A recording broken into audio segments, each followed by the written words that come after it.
اما بعد فاعوذ باللہ من الشیطان الرجیم بسم اللہ الرحمن الرحیم ان المساجد للہ فلا تدعوا مع اللہ احدا صدق اللہ و صدق رسولہ النبی الکریم رب اشرح لی صدری ویسر لی امری واحلل عقدۃ من لسانی یفقہوا قولی ان اللہ و ملائکتہ یصلون علی النبی یا ایہا الذین آمنوا صلوا علیہ وسلموا تسلیما اللہم صل علی سیدنا و مولانا محمد وعلی آل سیدنا و مولانا محمد وبارک وسلم۔ پڑھیے الصلاۃ والسلام علیک یا رسول اللہ وعلی آلک و اصحابک یا حبیب اللہ۔ سامعین معظم، یہ پروقار تقریب جامع مسجد یا رسول اللہ صلی اللہ علیہ وسلم کے افتتاح کے موقع پر حضور مفتی اعظم کے شہزادگان نے شفقت فرمائی، قیمتی وقت نکالا، ہم غلاموں کو جمع کیا۔ اللہ ان شہزادوں کو عمر خضری عطا فرمائے جو یقیناً ولی کامل کے صحیح معنوں میں جان نشین۔ اور میں شہزادہ صاحب کے قدم چوم کے عرض کرتا ہوں کہ واجب الاحترام، ذی شان، قدردان، مشفق، مہربان، میں اللہ کے گھر میں بیٹھ کر کہہ رہا ہوں کہ بھائی محمد سلیم صاحب میمن اپنی ذات سے بھی بڑھ کر حضور مفتی اعظم کا خیال رکھا کرتے تھے۔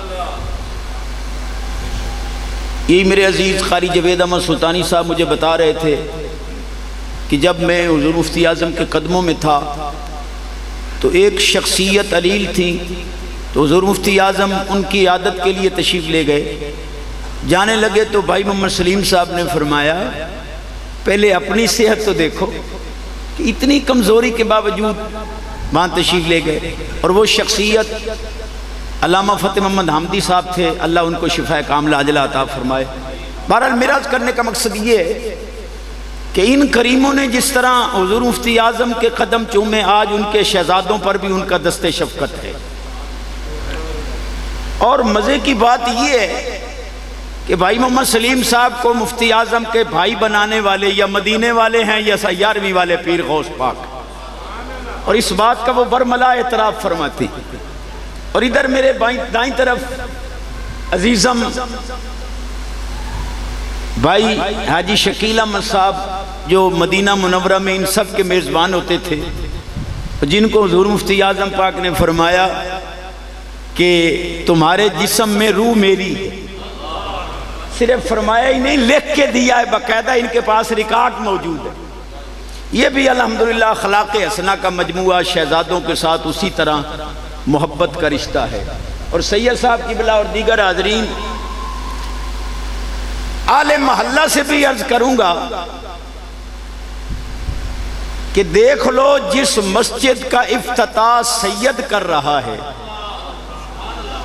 اور جس مسجد کا نام یا رسول اللہ ہے، نام کا نام ہے، عقیدے کا عقیدہ ہے۔ تو بھائی آل محلہ سے میں عرض کرتا ہوں کہ شہزادہ حاجی ولی رضا صاحب ہوں یا شہزادہ محمد جمیل صاحب ہوں، انہوں نے اس مسجد کی امامت کے لیے جو انتخاب کیا وہ بھی سید ہے۔ آل رسول کے پیچھے نماز پڑھو گے، اور قسم بخدا حضور مفتی اعظم پاک فرماتے تھے کہ میری خواہش ہے کہ مجھے کوئی ایسی جگہ مل جائے جہاں میں مسجد بناؤں اور اس کا نام یا رسول اللہ لکھوں۔ آنکھو سبحان اللہ۔ یا رسول اللہ کے نعرے سے ہم کو جنہوں پیارے وہ پڑے آئے، یا رسول اللہ کے نعرے سے ہم کو جس نے یہ نعرہ لگایا اس کا بیڑا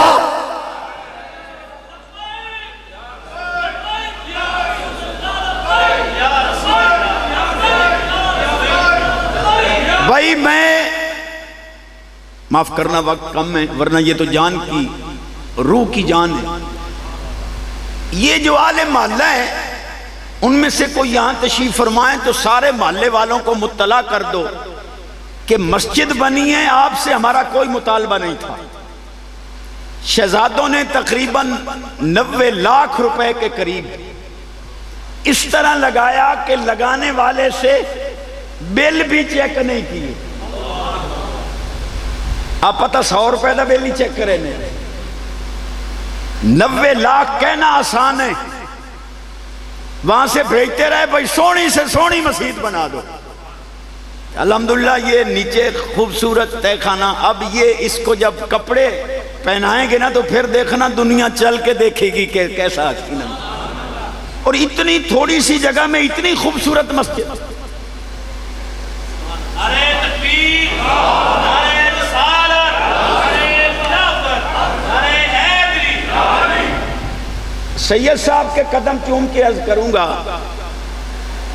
کہ آج کوئی ایسی دعا کر دو کہ اس مسجد دا حصہ جڑا کوئی پچائی بیٹھا وہی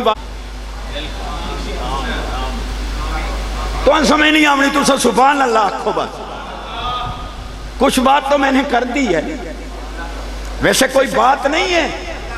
اہل محلہ اگر جمع ہو کر چلے جائیں کہ بھئی مسجد کا حصہ ہے، مرنا ہے،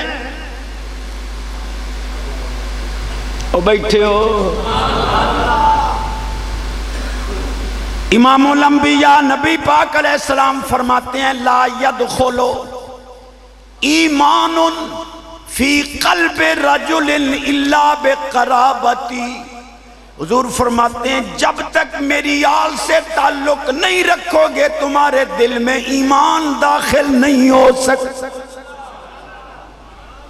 اب ایمان سے بتاؤ جب اس مسجد کا امام کا انتخابی شہزادوں نے آل رسول کیا ہے، آل محلہ کی خوش بختی ہے. اور پھر میرے حضور مفتی اعظم کی پاکیزہ سوچ دیکھیے کہ پوری دنیا کی خصوصاً پاکستان کی بچیوں کے لیے جو اتنا ایک پاکستان کے اداروں میں سے ایک حسین ادارہ بنایا، وہاں اہل محلہ کا بھی خیال رکھا. نعرہ تکبیر، نعرہ رسالت، حضور نعرہ تکبیر، نعرہ رسالت، نعرہ خلافت، نعرہ حیدری، نعرہ غوثیہ، سیدی مرشدی، سیدی مرشدی.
حضرات تشریف رکھیے.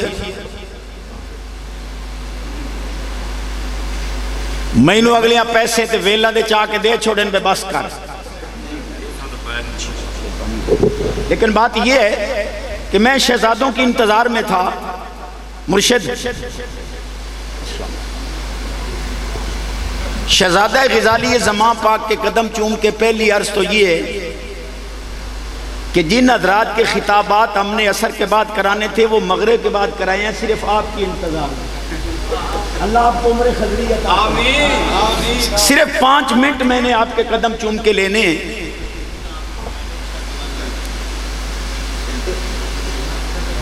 آپ فرما رہے ہیں کہ عشاء کا کہا تھا. الحمدللہ آمنا و صدقنا. تشریف رکھیے بھائی، بیٹھ جائیے مہربانی. پہلی بات تو میں یہ عرض کروں گا شہزادوں کے قدم چوم کے کہ حضور آپ کو تقریر کے لیے نہیں بلایا. تقریر تو آپ نے کرنی ہے، سچے موتی دینے ہیں. ہم تو اندازہ نہیں کر سکتے کہ آپ کی زیادہ لطف اندوز ہے یا آپ کی تقریر. ہم تو قدم چوم کے عرض کر سکتے ہیں کہ ان شہزادوں کے سر پر آپ نے دست شفقت رکھنا ہے. لندن میں شہزادہ محمد جمیل صاحب نے میرے خیال میں یہاں کے کروڑوں روپے کی جگہ ہوگی جو وہاں ادارہ حضور مفتی اعظم نے قائم فرمایا تھا. بھئی تشریف رکھیے آپ. یہ سامنے 3.25 کنال میں بچیوں کا جو ادارہ ہے وہ پاکستان کے خوبصورت اداروں میں سے ایک عظیم ادارہ ہے. آپ کے قدم مبارک. یہ مسجد جو ہے میں بھی بتا رہا تھا کہ شہزادوں نے تقریباً 90 لاکھ کے قریب لگا دیا ہے. تہ خانہ بھی ہے، اوپر بھی ہے. اور آپ کے صرف قدم دلوانے تھے کہ یہاں قدم آنے کے بعد انشاءاللہ جو نماز پڑھے گا نماز بھی قبول ہو.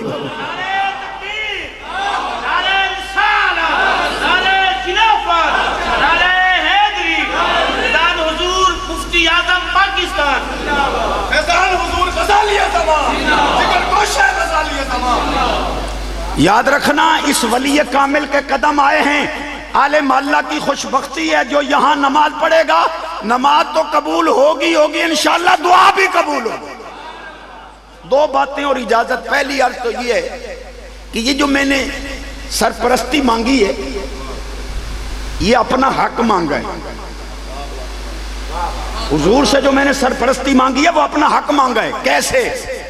کہ حضور مفتی اعظم شیخ القرآن مفتی محمد اشفاق احمد صاحب رضوی قدس سر العزیز نے جب فتویٰ دیا کہ حضور کا گستاخ چاہے کعبے میں بھی نماز پڑھائے اس کے پیچھے نماز نہیں ہوتی.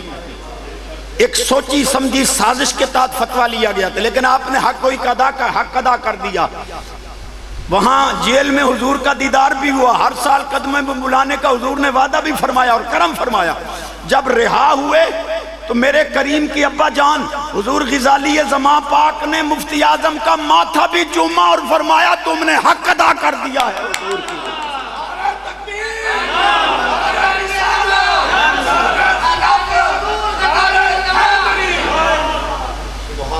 توڑے سبحان اللہ تو ہی صدقے بنی. میں خیرات منگدہ کھلوتا ہے سبحان اللہ ہی بے. اتنے ڈھلے سبحان اللہ جی خیرات دہی گئی بات. اونچی آواز سے سبحان اللہ کو. تقریباً کم و بیش بھی 6-7 ادارے یہاں جو حضور مفتی اعظم کا جیتا جاگتا فیضان ہے. یہ طلباء جو تربیت یافتہ کھڑے ہیں یہ بھی آپ کے قدموں میں ہیں. اور دوسری بات اور آخری،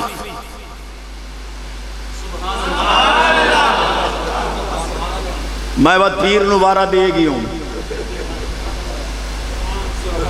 میں جو جملہ دے رہا ہوں اس کو ذرا پلے باندھنا. حضور غزالی زمان نور اللہ مرقدہ جو کروڑوں دلوں میں نہ صرف بستے تھے بلکہ کروڑوں دلوں کو چمکا گئے.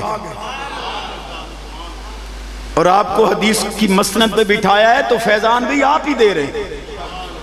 میں جو جملہ کہنا چاہتا ہوں، جن دنوں میں علالت آپ کے قدم چومنے آئی تھی حضور غزالی زمان پاک کی، ان دنوں میں آپ نے قصداً فرمایا بھائی میں بیر کہیں نہیں جاؤں گا، لیکن قسم بخدا اللہ کے گھر میں کھڑا ہوں. حضور مفتی اعظم تشریف لے گئے کہ حضور بچوں کی دستار بندی ہے، آپ مہربانی کرو. آپ کہیں نہیں جاتے تھے، فرمان لی تمہارے لیے ضرور ہے. کہیں نہیں جاتے تھے، بڑا ذوق تھا بظاہر، لیکن حضور مفتی اعظم پاک کی عرضی پر تشریف لائے تو آپ نے ہاتھ جوڑے کہ حضور چند کلمات 1.25 گھنٹے سے بھی زیادہ علمی پیاس بجھائی، فرمایا تمہارے بلانے پہ آیا. تو اب میں آگے تو نہیں کہہ سکتا، بہرحال یہ باتیں بتاتی ہیں کہ کچھ ہمارا حق بنتا ہے.